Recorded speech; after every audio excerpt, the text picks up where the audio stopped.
Good morning everyone and welcome back to our channel. Today is day 11 of our vlogmas. We are in Kampala and we've only just started filming because we went to bed really late. Josh ended up being a problem with like the drains and the sink was blocked and it was smelling bad. So Josh was fixing that late at night. I was researching the snakes that were found in the compound till late.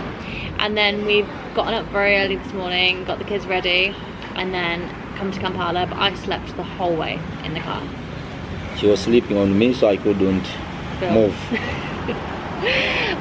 And then the driver had dropped us off like on the bypass, like it's a main road, because he's gone on to Entebbe. The big statue. Which she's the only student left at school. It's so noisy, I hope you guys can hear us. She's the only student left at school now because she's going into P7, so her really important year next year, so they do some extra like workshops in the holiday time. So he's gone to pick her, and so he dropped us off and we actually got a boda across Kampala to come here. Getting a boda in Kampala is an experience, guys. Kampala is not like Ginger. Thought I was going to die several times. And we've come to get some breakfast before we get on with things because we're starving. We've come to a place we've never been before. What was it called? Green Bean Cafe. It's got lots of vegan options, so I'm getting a smoothie bowl.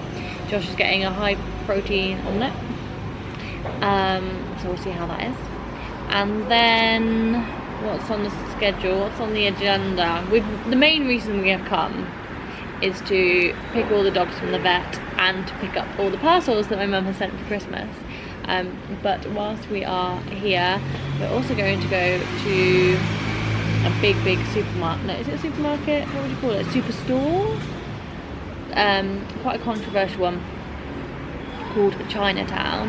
I've never been before. It replaced the big old place before. What have you heard about it?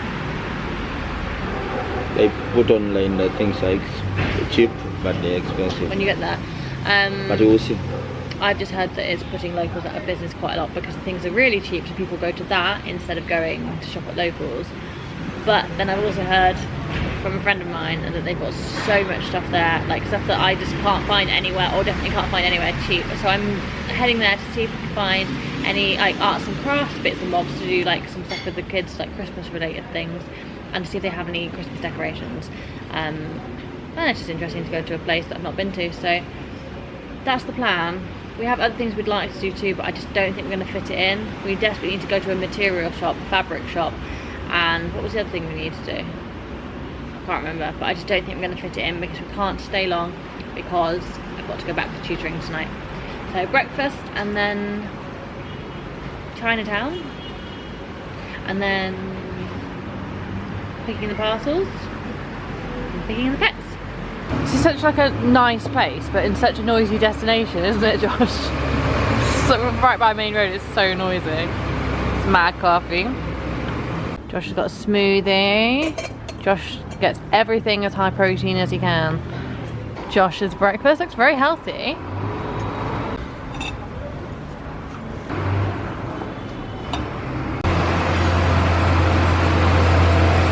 That's mine. I'm actually so excited. Finished breakfast and now we're going to try and get a boda and head off to Chinatown.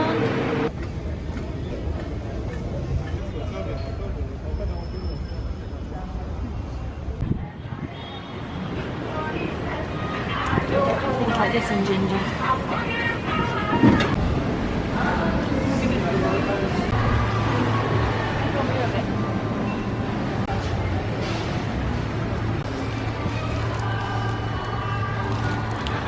Get one, about £1, very cheap. Get another one? Get two?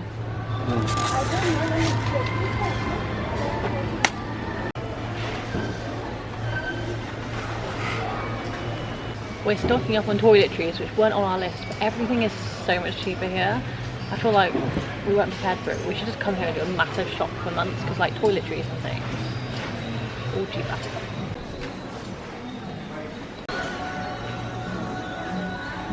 Wanting to get George a keyboard, practicing at home. Cheapest one, don't know how good it will be. There's just so much stuff, isn't there? Stuff, lots of plastic stuff. to get some clipboards, one each. That's what happens when you go to a shop with loads of random stuff, is you buy random stuff. I think the kids would love that. Oh, they got maybe that's better actually. We've got coloured ones, they get a colour each, probably better. Wait, are they more expensive? They're more expensive. Make a decision. 3,000 or 4,800 for their own colour. Are you sure? But they're more money.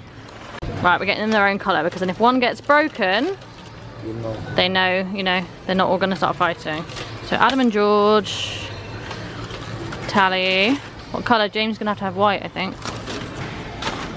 Whiteboards, don't know what that is. Pet bowls, pet toys. And the section we actually came here for. This is what we want, but they seem to come in packs of just one colour. Oops. Right, colours. We've bought a bunch of paint, but annoyingly there's no white and no black. So they're like the main colours we wanted, but not too expensive. Each one is like maybe like 70p or something. We are definitely done, and we definitely got some things that weren't on the list, but we're just wasting time now looking around more because the car guy's not back with Sachi yet. Skateboards.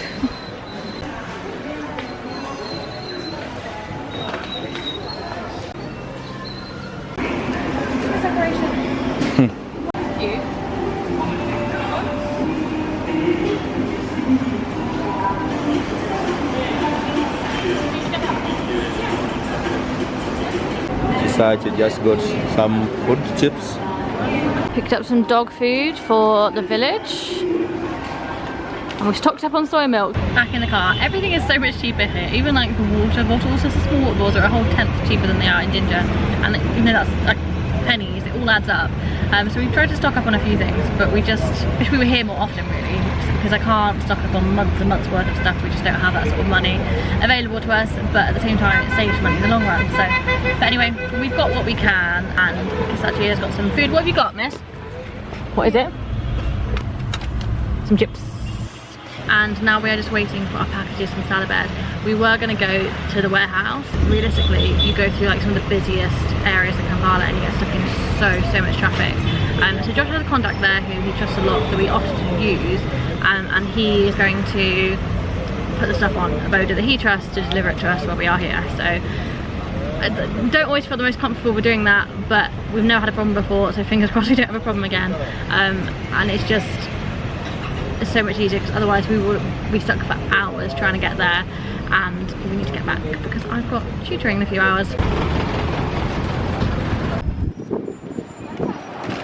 It's a bit concerning when the boxes, like, they've obviously been opened, but they do sometimes open them at customs just to check that what we sent is in it.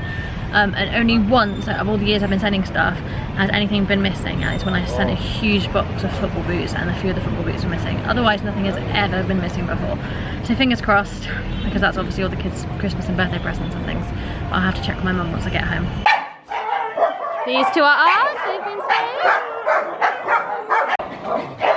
Hi Mabel, good girl. And Stitchy Puppy. Hello darling, hello sweet boy. Okay, we've got 3 puppies and we are absolutely crammed into this car. I don't know if you can see. We've got all the boxes we collected. Even Gasata is there with one as well. Say hey! And then behind, oh goodness me. We've got the crate which barely fit in, and we've got the puppies. There's Lilo. Are we seeing you guys? Hey Lilo, Ella. Ella's there, and then Stitch is down there with the cone on his head. The 2 girls came for a spay. They've all been spayed, no puppies will be happening there. And then Stitch, honestly, I don't think I could share with you the image because I'm sure it would get like flagged or something, but he was attacked and his lip and gum was ripped all the way up. It was absolutely horrific. So he's been there for like being stitched up, which really suits his name because his name is Stitch. Yeah, and the other dog, Mabel, the grown dog, she's been left there because she came from the streets. She's a very old dog. She was also attacked, but she's also still suffering from mange, so she's just staying there for a while to try and sort her out. But she's had such a tough life. But yeah. these 3 dogs in the back, these puppies, I desperately wish we could rehome them even better if people were interested in having them in the UK. I would love to do international dog adoptions, and it is something I want to chat about on here, but it absolutely depends on if people would be willing to pay the price of getting them from here. But we do have a load of dogs who are just the loveliest dogs that just deserve a home, and we would love to be able to, you know, use this platform and things to work on bringing them to the UK and find them homes in the UK. I know, would love to know if that's something any of you would potentially be interested in. It would have to be UK because I have no idea about getting them to the States or anything. But yeah. Hello. Hello, How are the dogs? they are fine. How has been the village? Good. Rio. I know you can't see me well, but we have finished dropping the dogs and we are on the way back home. So it is the next day. I didn't finish the video last night because the car broke on the way, so I reached late. Anyway, thank you for watching this video and hope you enjoyed it, and don't forget to subscribe, and then can't wait to see you in the next one.